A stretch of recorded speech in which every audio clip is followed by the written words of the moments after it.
Hello, everyone, and welcome to the eighth edition of Finding Our Freedom. Finding Our Freedom is about the positive political and socioeconomic change that we need to see in the Caribbean and how to make it happen.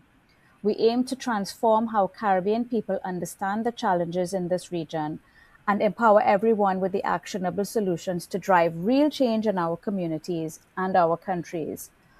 Freedom comes from self sufficiency, so we will be exploring the ways in which we as Caribbean people can secure greater levels of freedom via strengthening our self sufficiency on an individual and collective level. Freedoms also require and depend on everyone taking responsibility. So we will explore the ways in which we as Caribbean people can live more responsibly and can hold our leaders to account for delivering on their responsibilities. On this episode of Finding Our Freedom, we explore the whole issue of self sufficiency in energy, which I think underpins our broader socioeconomic sovereignty. Just have a look at what's happening in Cuba, a country on its knees not for the first time, based on its dependence on other countries mainly for its energy needs. And while the rest of us in the Caribbean might want to regard Cuba as unique, and we might want to think that this could never happen to us, I actually disagree. Insofar as we are all import dependent for the majority of our energy needs, we could all find ourselves caught in the geopolitical crossfire, as Cuba has. In any event, securing our energy sovereignty would be a positive development for all of us, especially if it's greener. And here to discuss the issue of energy with me today is the CEO of Sol Ecolution, Mr. Dami Adesegha.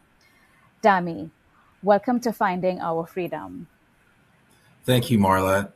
Thank you for having me. It's a pleasure to be here, and I look forward to the conversation. Thank you. But before we get into the questions that I have for you, and later on, we also have some journalists on the line who will have their questions for both of us. I just want to discuss and highlight this new energy index that we've created together, the Caribbean Energy Index, where we attempted to look at energy prices, electricity prices specifically, across the Caribbean and how we can address some of the high cost of electricity in the Caribbean. So let's bring up some of the slides where we have this index displayed, and we will discuss why we did this index and the methodology behind it. So we have the QR code there for all our viewers to be able to download the index, which is available online. And on the first slide, you will see that what we did was we looked at electricity prices across the Caribbean. When you download the index itself, it will go into a lot of detail as to what this methodology looks like and how we went about collecting the data and constructing the index. So I won't go into that right here in this discussion. But what we attempted to do here was compare all the electricity prices across the Caribbean and compare with the global average, which you will see in the darker blue horizontal line, and the Caribbean average, which is in the lighter blue line just above the global average. And this chart shows us very clearly some of the challenges we're facing because almost all of us have electricity prices that are higher than the global average. And what that means is it's harder for us to achieve competitiveness for our economies, and it's harder for us, therefore, to achieve progress. And Dami, I just want to thank you and Sol Ecolution for partnering with us in creating this index.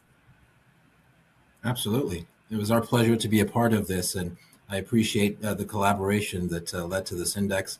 And to your point, I think it does tell a story around the pricing of electricity here in the Caribbean relative to the rest of the world. Yes, some of us have electricity prices that are 3 times the global average and almost twice the Caribbean average, which is, of course, unsustainable on many levels. On the next slide, though, what we attempted to do was to show the countries that have renewable energy adoption and renewable electricity production and mapping the countries with electricity price, of course, on the vertical axis, and the amount of renewable energy production as a percentage of total electricity production on the horizontal axis. And what you can see clearly here is that there is a relationship that shows the higher your renewable energy production share of total and electricity production, it tends to drive the cost of overall electricity production down, as you can see with Belize, Suriname, and so on the right-hand side of the chart. I don't know if you have any comments on that, Dami. Yeah, no, I think you said it well, Marla. It does show the relationship clearly between increasing renewable energy adoption and ultimately a reduction in electricity costs on the ground to the people of the various countries.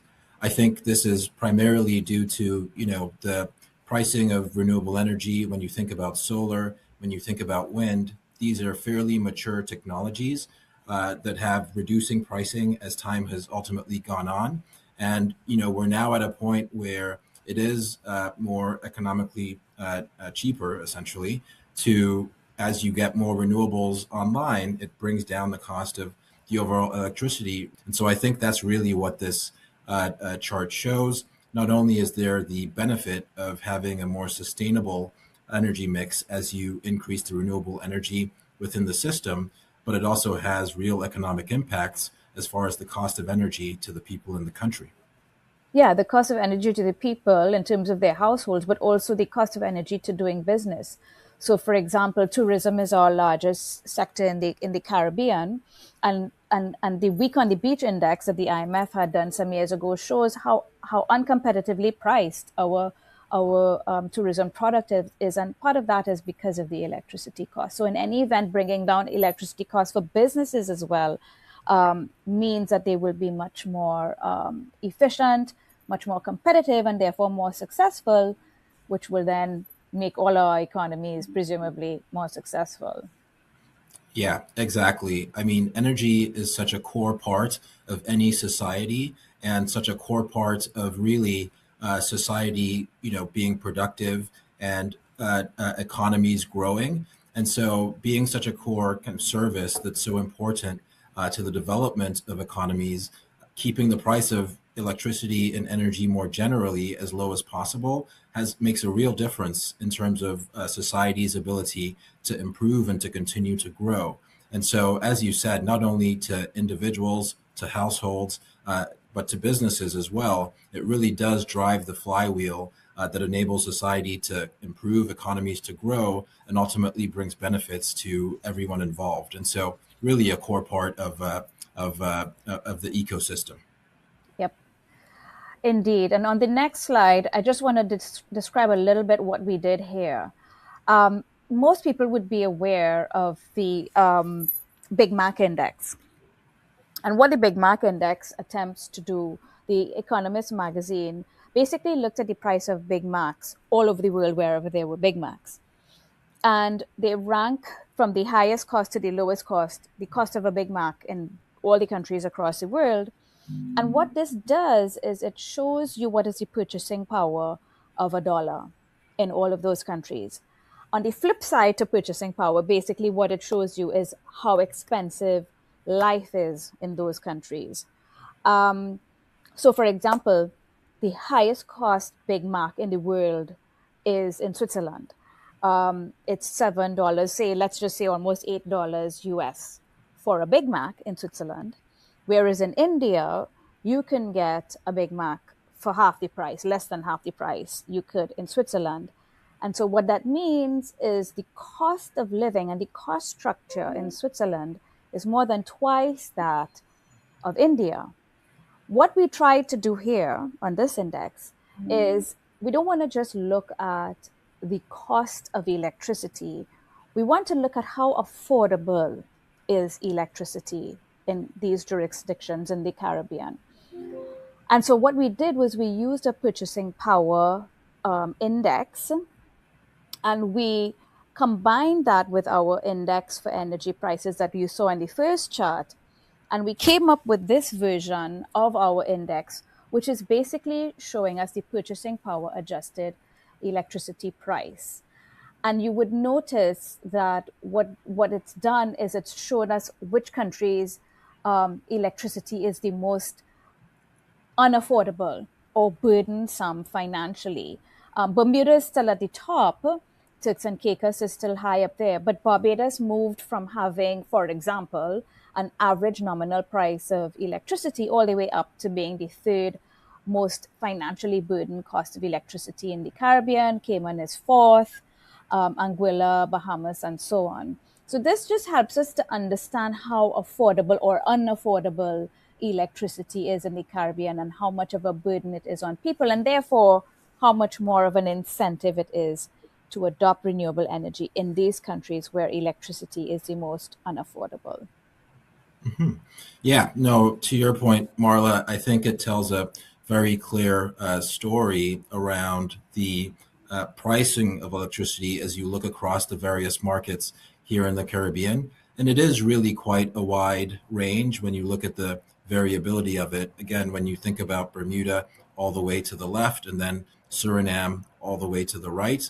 And ultimately, I think supports the story around increasing renewables really making a difference in terms of the day-to-day experience that people have on the ground in these markets.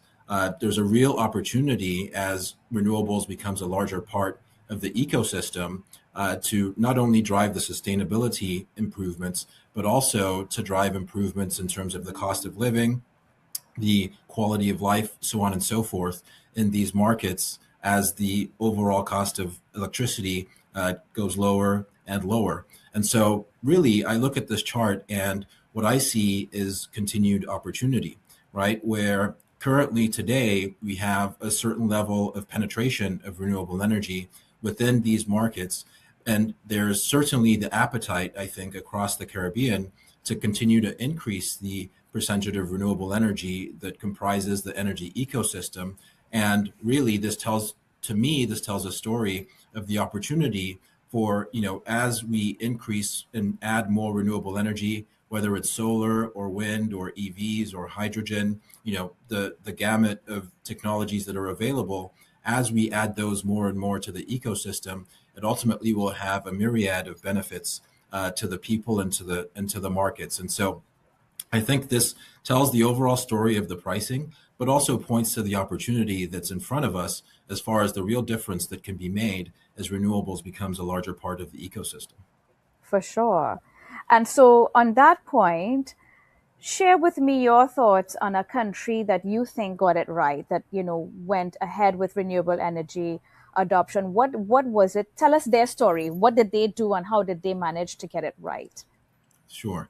So one of the themes that I'll touch on is, ultimately for renewable energy adoption to, be successful within any given market. And, as Sol Ecolution, we have a landscape really across 23 markets within the Caribbean. And so I get to see this across many different markets and Right. ultimately collate those experiences to give you some of the perspectives that I'll bring today. So, Yeah. thinking across the Caribbean, I think there are really a couple of components that matter when you want to increase renewable energy adoption. And it really comes down to collaboration and communication, I think, between the key stakeholders that enable this, being investors such as, myself and Sol Ecolution, the governments, who bring kind of government support, the utility, who oftentimes, especially in some of these smaller islands, is the off-taker for the energy that ultimately gets produced, and they manage the transmission system and so forth. And then the regulator being the fourth stakeholder who ultimately creates the guidelines by which people must adhere to in Yeah. order to kind of build these projects. I think a good example of where this has come together nicely to your question is perhaps in Jamaica. If Hmm. you look over the last 10 to 15 years in Jamaica, they've really adopted quite a bit of solar at the utility scale and also some wind at the utility scale as well that has made a real improvement in terms of the percentage of renewable energy relative to the overall energy demand of the country. And there, if you look at it, there's been really good and close collaboration between, again, the utility, JPS, the government showing government supports in many different ways, and the regulator that has put together a comprehensive set of guidelines that are very clear and understandable and predictable, through which people can create these projects. And that ultimately creates an environment that drives investor interest and brings the labor and the capital and the other things that you need to ultimately build the projects. And so what that's looked like over the last, again, 12 years is really three procurement processes that have led to three, I think, meaningful projects within Jamaica. Mm-hmm. Uh, Two on the solar side and one on the wind side, which again have increased the renewable energy percentage in Jamaica by probably 20 to 30% when you look at the numbers. And so Wow. that's 20 a to good example. 30% reduction in electricity costs. That's significant. Sorry to interrupt you, but I just had to, reinforce that. That's Yeah, yeah. fantastic. Well, to be clear, 20 to 30% more renewable energy as a part of the mix, Ah, not okay, okay, okay. not specifically the cost, Okay. but as we can see on the chart, Jamaica does fall below the average and is closer Yes. to the bottom than to the top, and so I do think Yes. that has had an impact on the overall electricity cost here in Jamaica. Now, unfortunately, with Hurricane Melissa late last year, that has had an impact on Jamaica that they're building back from, which may have kind of short-term impacts as they get back to ultimately normal. But looking at it on a longer-term perspective, and again, going to your question of a market that has done a good job in terms of encouraging more renewable energy, I think that's one that we can point to and other markets can look at as far as the recipe that they've used and ultimately what works. So in Jamaica, thanks for highlighting how they went about doing this. And you said they had all of this collaboration with the government, the regulator, and the electricity producer. Um, did that mean that the government and the regulator had to, for example, amend legislation, revise the regulatory framework? Are those the kinds of reforms that were needed in Jamaica to facilitate this kind of renewable energy penetration happening? Yeah. No, good question. So I think really what it looked like there was they effectively ran a set of procurement processes, Okay. or requests for proposals from players within the market, or sorry, players within the industry, Hmm. to say, hey, we want to ultimately build out a utility scale solar farm, to use an example, and then Hmm. they would put out a set of guidelines. Here are the technical specifications that the solar farm needs to hit. Here is the process through which we will assess kind of which of the submissions are ultimately successful. And, they put out a comprehensive set of guidelines that ultimately the regulator contributes to in terms of, what that process looks like and how it fits into the regulatory system within Jamaica. It takes Right. government support in order to ultimately push that through from a legislative perspective and Right. thinking about all the societal impacts that it ultimately has. JPS as the utility is the ultimate off-taker for the energy that's produced from these systems, and so is an integral part of the system there and the process working out. And then investors also coming in with an interest to invest the capital required and provide the labor and the expertise to ultimately build out these solar farms. And so it's really that kind of collaboration and communication that comes together. And at the end of the day, these are fairly complex projects that again Hmm. really satisfy a core need of these societies. And so, while generally speaking, there's lots of supports for increased renewables within the ecosystem. It really takes more than just positive intent.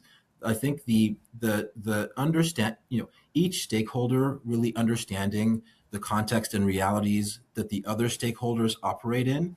I think and that kind of coming together to ultimately build a process that addresses the various contexts and realities of all the stakeholders is where Hmm. it really comes together nicely and leads to the construction and ultimate successful operations of these projects. And where that understanding and shared kind of context doesn't exist, it generally leads to processes that are less comprehensive and could sometimes have unintended consequences that don't support the continued adoption. So, again, I think Jamaica is one example of where they've gotten it right. And Yeah. again, if you look back over the last 10 years, they've been able to have these projects get built and ultimately increase the renewable energy percentage within the country.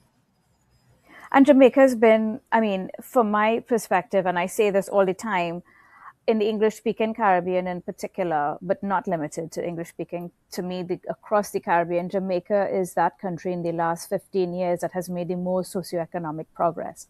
And they measure their progress. For example, they're the only country that's measuring poverty on a regular basis. I think their last measure was somewhere around 2024. Nobody is measured anywhere else in the Caribbean apart from Dominican Republic poverty that recently demonstrating how their people have been made better off over the past several years. And I just stick that in there because at the end of the day, Dami, this only matters if it makes people's lives better. If reducing energy prices and renewable energy adoption didn't make people's lives better, then why would we even bother? But the fact is, it does, and it drives costs down, and that's the biggest factor that I think is important to making people's lives better. But there must be other positive aspects as well. Could you highlight for us what are some of the other positive spin-offs from Sure. renewable energy adoption, apart from the obvious reduction in cost, which this, our indices demonstrate clearly? Sure. No, absolutely. I think one of the other benefits that oftentimes gets missed is, really as it relates to foreign exchange and Mm-hmm. US dollars within many of these economies. Importing ultimately is done on a US dollar basis. And, in many of these countries that have local currencies and those local currencies relationship with the US dollar kind of fluctuates over time.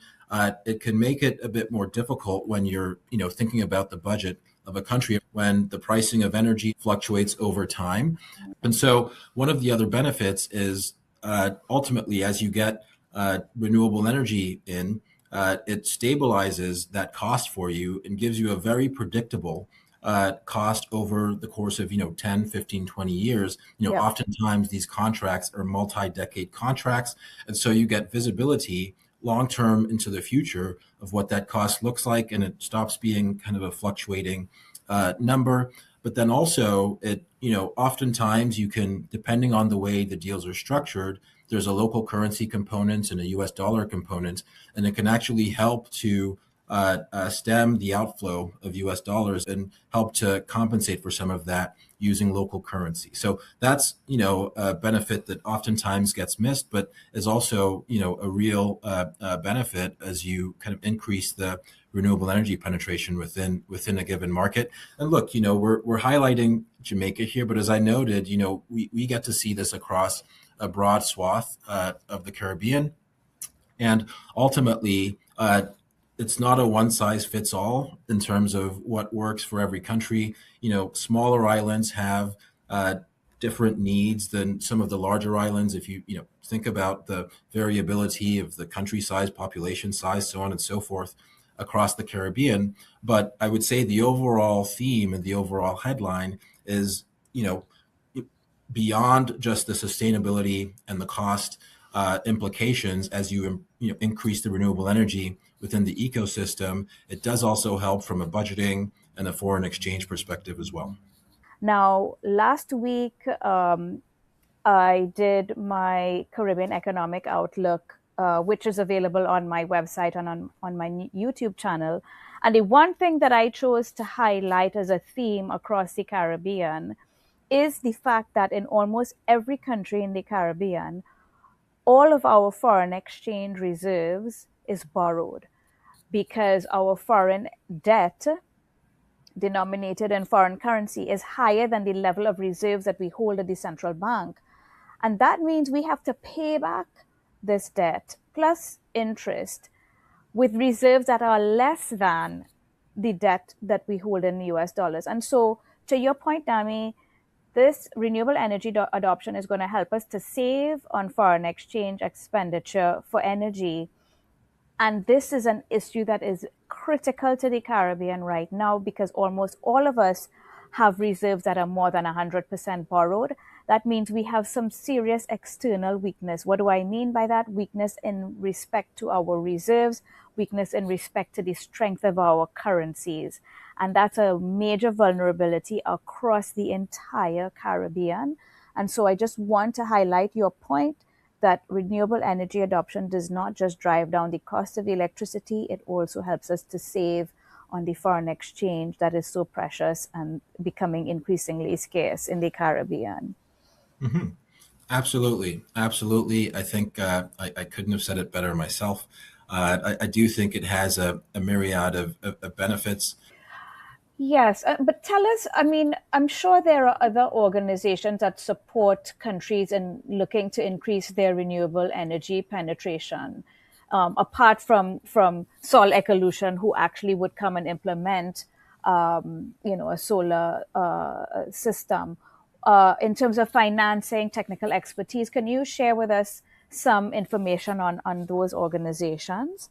Sure, absolutely. So, to your point, maybe I'll start with financing, where you can see the traditional suite of organizations that can provide that both from a grant funding perspective, but also providing advantaged financing, whether it's debt or other types of financing. And so you could think about your traditional development organizations who have mandates and who have missions to ultimately provide financing and use that as a way to facilitate more of these projects within the region. And so I think engagement with those types of organizations is certainly helpful from a Yes. financing perspective.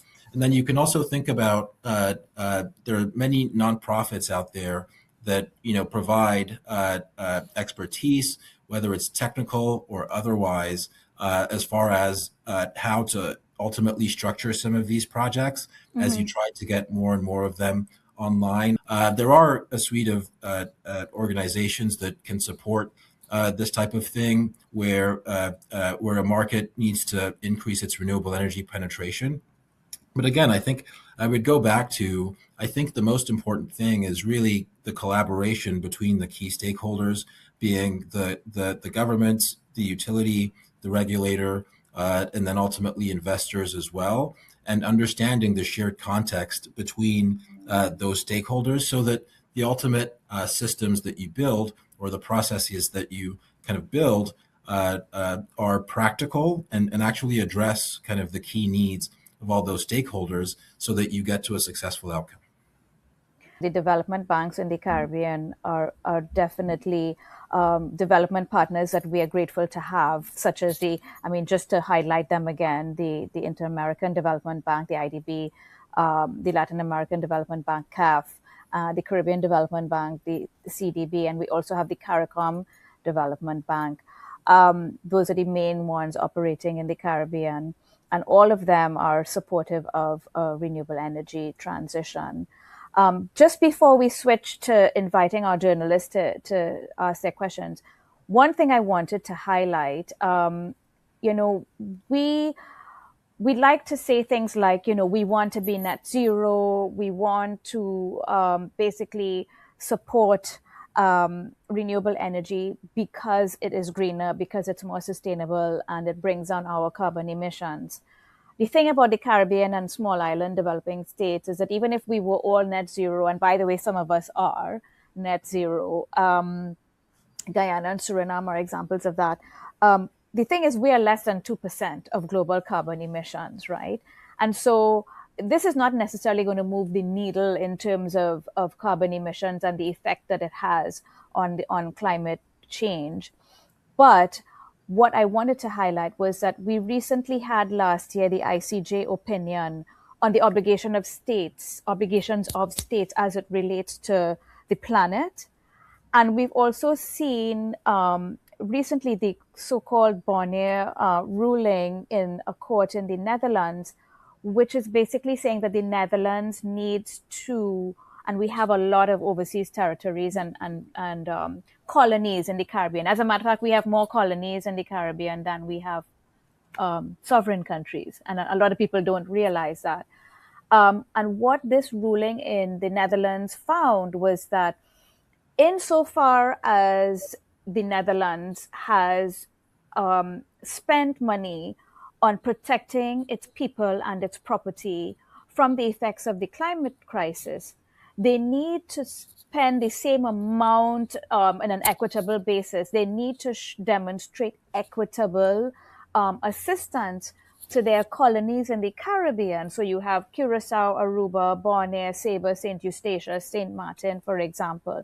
They need to demonstrate that they're equitable in their support in the Caribbean for their colonies in addressing the effects of the climate crisis. And I find this very interesting because it means you have British overseas territories, US territories, French territories, and Dutch territories in the Caribbean who are going to have to take a closer look at how in Europe these countries are protecting their own, and they need to therefore do the same for the Caribbean jurisdictions that are within their purview and their overseas jurisdictions. And I find that very interesting because it means we are likely to see an increase in demand for renewable energy transition and for other mechanisms to protect us from the effects of the climate crisis going forward. I'm not sure if you saw that ruling in the Netherlands. I think every bit helps, and particularly being on the receiving end of more natural disasters, hurricanes, things like that. Exactly. And I definitely think the efforts are not wasted to transition the Caribbean towards more sustainable energy. Exactly. We have to do our part as well.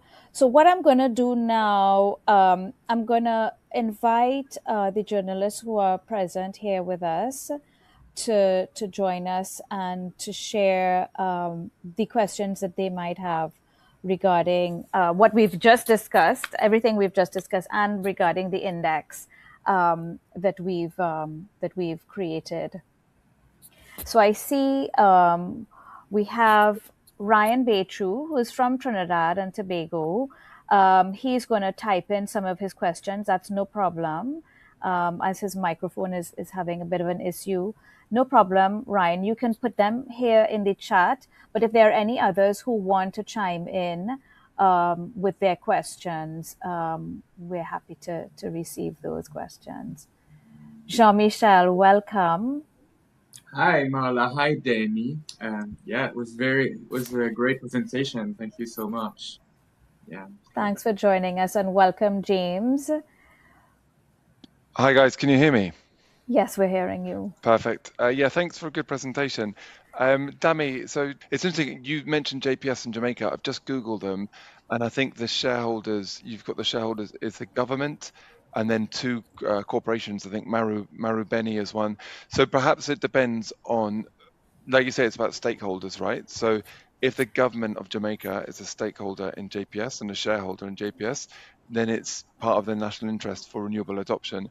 If in Cayman we have a utility that is privately owned, then maybe you've got less of an incentive for that adoption of renewable energy. Because if I might jump in there to answer that, Marla. James. I mean, when you look at Barbados, for example, the the power generator there is a privately owned, and yet still we've seen a lot of solar adoption in Barbados. So I think Dami's point is it almost doesn't really matter too much about the ownership structure and the even monopoly structure of the power generator. It's really all the stakeholders coming together, and if the government decides, listen, we want a system where people can generate their own electricity via solar on their rooftops, for example, then we have to address and change and reform the legislative framework and the regulatory framework to make that happen. And I feel like what it really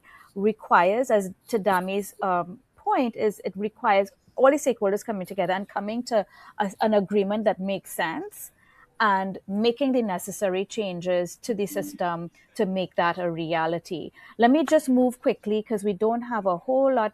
Thanks for your question, James.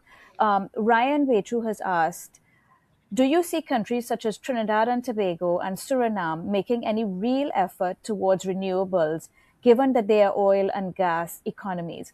And that's a very interesting question. In Suriname and in Guyana, they already have renewable energy generation in terms of a lot of hydro, in particular hydro energy, and Trinidad and Tobago also has been increasing its solar energy penetration, maybe not to the extent that we would like them to, but they have made a start. And so my answer to that question is absolutely yes. I see them making an effort, even though they are oil and gas exporters. And Ryan's follow-up question is, what does Trinidad and Tobago need to do to go where Jamaica has gone? And I think that's a very important question. Insofar as electricity is subsidized, right? Which is the case in Trinidad and Tobago. I just came from Bahamas, where the government of Bahamas is looking to buy the Emera power generator, and with a view to bringing down the cost of electricity, which suggests to me that they might want to be subsidizing the cost of electricity. What that does, of course, it makes the cost of electricity cheaper to the user, both household as well as business. And that has given Trinidad and Tobago a competitive advantage. But what it means is that this subsidy drives on the cost of electricity and then makes renewable energy that much less price competitive, right? And artificially so, because then, you are competing with a much lower cost per kilowatt hour of electricity. And the second thing that subsidy does, in my view, is that it causes an overconsumption of electricity because it's cheaper, and you don't want to encourage overconsumption of a finite resource that is, of course, fossil fuel based, as we have in Trinidad and Tobago right now. And then thirdly, that is actually a cost to the taxpayer. We are subsidizing something that we're in the end paying for in another way, and that's just not the way. It causes all kinds of distortion. That's not the best way to do that. And so, to answer the question that Ryan is asking, what does Trinidad and Tobago need to do to go where Jamaica has done? I think Trinidad and Tobago needs to phase out its subsidy on electricity. And that's my perspective. Dami, I don't know if you have a perspective to share on Trinidad and Tobago specifically. Yeah, no, I mean, on Trinidad specifically, you probably know more than I do, Marla, about their specific kind of dynamics. But what I would say, generally speaking, around the path that has been set in Jamaica, there's actually lots of kind of publicly available information about what Jamaica has done as far as the processes that they've run to ultimately get these large renewable energy projects built. And I would say any market that wants to follow that example, there's lots that you can point to that, again, is publicly available to understand how they structured it, what the contracts look like, how they ran the processes, so on and so forth. And so I would encourage any market that wants to do that to kind of seek out some of that information and, contact people, things like that, and then follow the example that they've ultimately set. Agreed. And so to the last question from Ryan, how do you analyze the new government's decision not to raise electricity prices? I really don't want to comment because politics trumps economics, and I don't understand. I have to admit, many times I do not understand the decisions that politicians make. So I cannot comment on a decision that I really don't understand. If they tell us exactly what is the analysis that they did to arrive at this conclusion that it's not best right now to raise the electricity prices, then I can analyze that evidence that they present. Insofar as it's not an evidence-based policy decision, I really can't comment. I really can't. I apologize. I think that there are negative consequences of that decision, but there are also positive consequences. It'll keep inflation down. It'll keep the cost of living down. It'll keep the cost of doing business down. But to what effect? And to what benefit and to what detriment and to whom, and there will be some of that as well. So that's how I would comment on that. We have Jean-Michel here. Thank you, Jean-Michel, for waiting so patiently. This is a good friend of mine, Jean-Michel, all the way from Martinique. Thank you for joining us. Thank you for having me. Yes, it was very insightful. I'm afraid there was some time when I was not able to hear everything going on for some, but now I can hear everybody perfectly again. So Great. I hope So my we're happy question to is have your questions. yeah. So I hope my questions aren't going to make you repeat what you have already said. But with these charts that I looked at, these are questions that I prepared before Mhm. the presentation. Mhm. With these charts, well, did you get any like seemingly counterintuitive insights? For example, in Dominica, I saw that the cost of energy shown on chart one was fairly high, despite Dominica having a lot of geothermal potential, which I think they are not tapping to its Not full yet. extent yet. Yeah. And yeah, which brings the second question, which would be like when so in a few years from now, Dominica will have that geothermal energy harnessed. We hope, uh, at least they say. So that means that things will change drastically. So with different countries in the situations that are evolving, do you expect that you will be able to update this index, even though I'm sure it was a very a huge effort to compile all this data? We do intend to update the index. I think we decided, Dami, forgive me if I'm incorrect. Correct me if I'm wrong. I thought we agreed maybe every 6 months, simply because this kind of data is not updated very frequently. Um, so we do intend to update it, and of course, when the energy mix changes in various countries, not just Dominica, yes, we will reflect that in the data in the charts. Yeah, okay. Yep. And so I'm, I really hope that it's not going to be something that you have said already, but there were like a few minutes where I really had a hard time hearing. I No could see but not hear. problem. So yeah,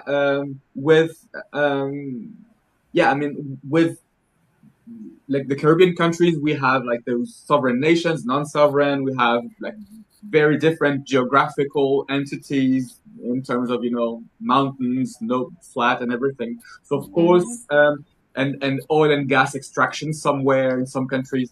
So of course, we're going to have extremely like wildly different prices, just based on that. But with now that we have this comparison tool, um, what outcomes are you going to do you expect now that I mean, for me from Martinique, I was very happy to see that Martinique was in this and the index and stuff, and of course that, and I was surprised to see that it's not that energy is not that expensive in Martinique compared to some neighboring countries. uh, but then I'm not going to be like, oh, I want the energy to be as cheap as in Suriname or Trinidad and Tobago, considering how different the situation is. So what are the outcomes that you are aiming for? I mean, I would like to see, in from my perspective, greater energy sovereignty, right? And in insofar as most countries are importing their oil and gas needs, the fact that we have so much sunlight, so much wind, and in some countries geothermal potential, insofar as we can build greater energy sovereignty, it makes us more independent, and it makes us therefore more free and less subject to international forces as it relates to the price of electricity and energy, as it relates to geopolitical like challenges like what Cuba is experiencing, as I mentioned earlier.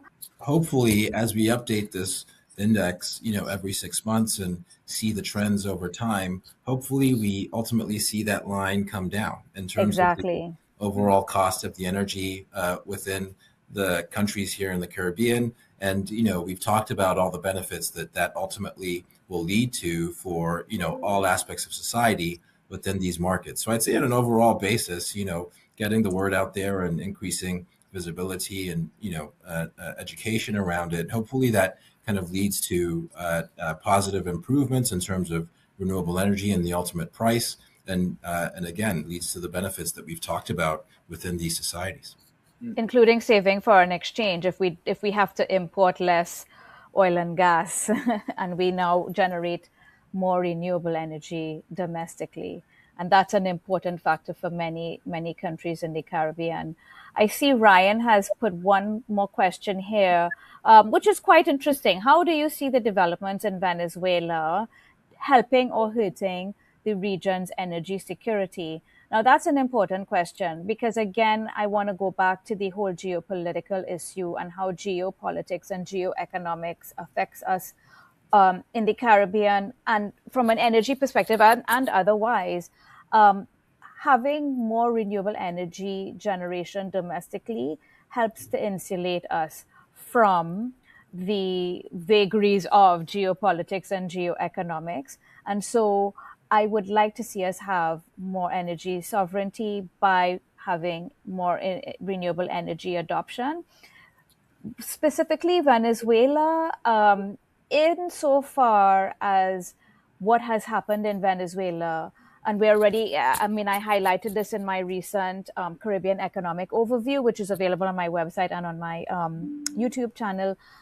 Insofar as we've already seen a resurgence of economic activity in Venezuela, we've seen the stock market basically pick up in Caracas. We've seen asset prices improve. We've seen a renewed interest in foreign direct investment in Venezuela.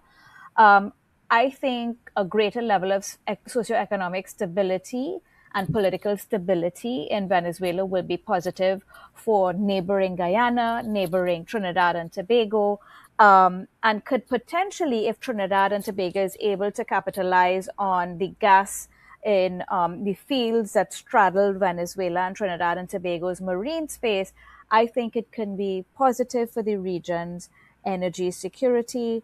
And I want to thank Ryan for that question. Dami, you can jump in if you have a perspective on that. I don't have a detailed perspective on it. Tough to say how things will ultimately unfold in Venezuela, or yes. So I might stay away from that one. But not much. No problem for me. No problem. Well, unfortunately, we've come up on the time that we have to end now. I feel like we can stay and talk about this for another few hours, but unfortunately, we're out of time.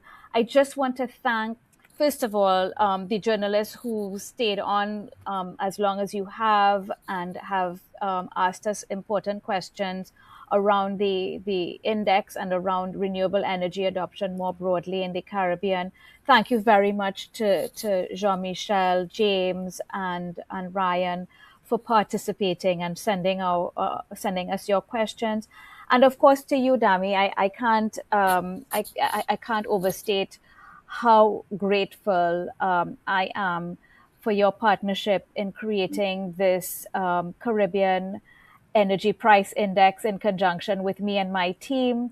Dami, the CEO of Sol Ecolution, thank you very much for your participation as well on this call. And I look forward to many more types of discussions. I look forward to greater partnership with you and your team as well. Excellent. Well, thank you, Marla. I appreciate the collaboration. Thanks for having me, and thanks to the journalists as well. It's been a great conversation, and I look forward to many more in the future. Thank you. Thank you. Thank you. Have a great weekend. All right. Thank you. Bye-bye. Bye.